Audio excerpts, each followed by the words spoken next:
See, every morning we meditate. Then what happens? After meditation, you become your old self.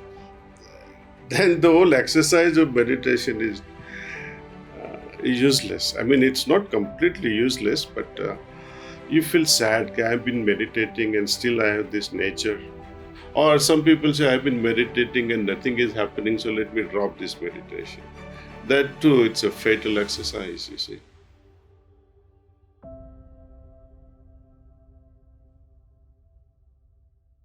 Well, meditation is such a thing. We can not influence even our children, but we can become example to our family members and later on to our friends and community at large.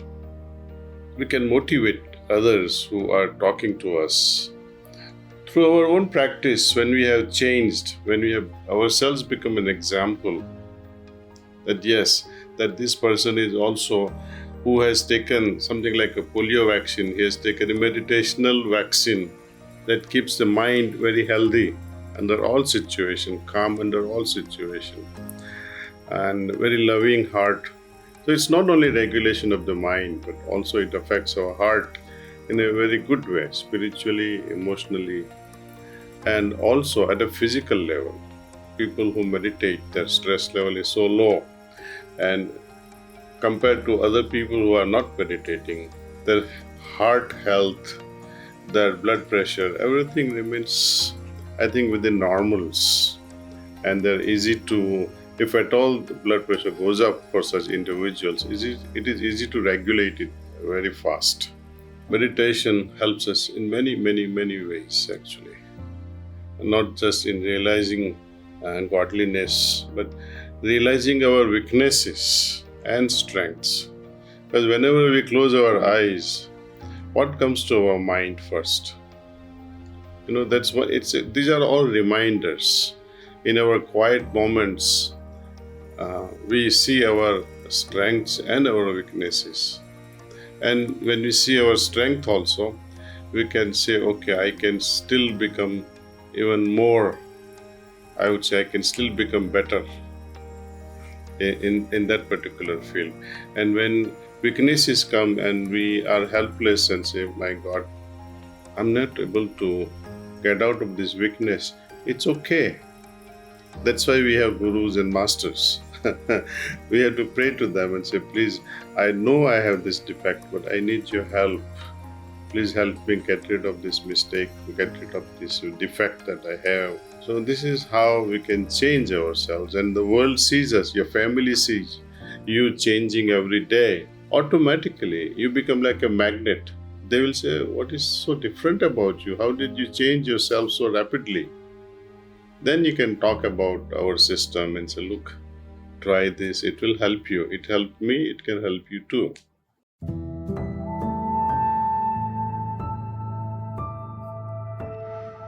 Well, you have so much to do.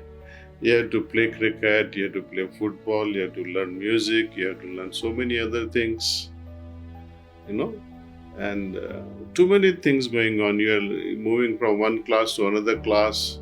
I think Babuji decided the age of 18 actually. Later on, we understood that the maturity age and understanding amongst children is developing so well. So we reduced the age to 15. Now, bringing it down further will be a problem. Moreover, at the age of 15, you are tempted just because your parents are doing meditation, and you, out of curiosity, you'll say, let me do this also. But you may not be able to practice regularly. Meanwhile, I mean, until you turn 15, I would recommend you read some Sahaj Marg books. Start with Reality at Dawn, and then go to another book. Consider that you are already an Abhyasi, and spend half hour in the morning reading instead of meditating, and about 20 minutes reading again in the evening instead of doing evening cleaning. And 5 minutes of a prayer. You just sit down and see what you read in the morning and what you read in the evening. Just refresh it in your mind and go to sleep. I think this will prepare you much better than we were prepared.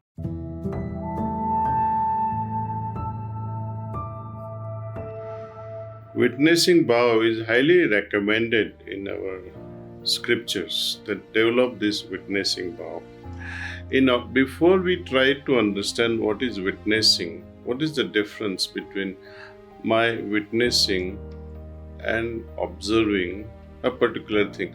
For example, you're going by car from Guntur to Vijayawada. On the way, there is an accident. You either can witness it and pass by, or stand still, observe and see what is happening, or totally ignore and move on. Moment you observe, participation comes into picture. Witnessing from a perspective that I am not witnessing this, I'm not even witnessing this. It is the self within me, the Atman or the Master or the God is watching all these things. These attitudes, actually the attitude of witnessing is cultivated for one purpose, so that we are not affected by what we are witnessing. And the credit for good or bad goes to the one who is witnessing from within us. In order to witness our own meditation, we close our eyes and we have to make a thought though. Anyway, we have to make one sankalpa that the divine presence is already there in my heart, and that is attracting the attention, godly attention, and pulling that pranahuti or transmission into my heart. That's a sankalpa we make, prayerful sankalpa. And we witness the whole thing that's happening inside us. We are not participating in this. We are taking a back seat after putting this sankalpa and witnessing the whole thing. Try this. This is also a very subtle and very powerful way of going very deep into meditation.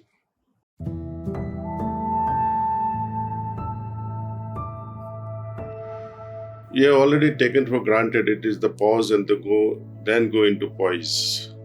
No, poise comes first. How? For example, when you pause and your heart is not at poise, how will that pause be meaningful? You are going for shopping and you forgot your credit card or your cash in your pocket. You paused for that cash or credit card, but your pocket is empty. So, how do I create that poise? And is poise static? The state of poise can be created or can be cultivated, and it can become our own wealth, our own treasure, every time we dive deeper into ourselves. This becomes possible with every meditation.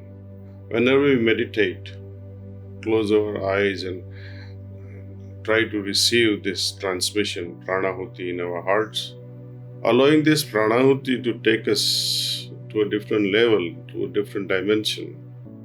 We just remain witnessing that very moment. Witnessing itself becomes a very deep experience, and we are observing that how this consciousness is moving from one level to another level, and you're becoming one with that consciousness. And when you open your eyes, maybe after 20 minutes or half an hour or 1 hour of meditation, and we brood over this poised state, which is so magnetic in nature, it holds us inside. And even if you want to try to come out of it for a moment, it becomes quite difficult at times. Nevertheless, we are worldly people, we are business people. We have to come out of it slowly. Don't try to destroy it though. Slowly come out of it, since you are doing meditation at home or in some quiet place. Right after meditation, maybe you are doing pranayama, maybe you are doing some asana, maybe you will have a cup of tea, maybe you have to drop your child to a school. All this can be done as if you are carrying a tea cup in your hand and going walking or jogging without letting this drop fall. Like that, with that carefulness, with that alertness, we move into the world, holding that poised state inside ourselves. And each time we recall this poised state, it will only deepen, it will only become more intense within us. So, that poised state that we have acquired, by constantly remaining glued with it, we enliven that state. We keep it alive during moment to moment interaction with the world. And each time we take a moment of pause and willfully with sankalp that made this poised state only intensify. So even in business meetings or even in worldly interactions with our spouse or family members or colleagues in the office, it becomes really creatively productive. Because with every interaction, you have a premeditated mind.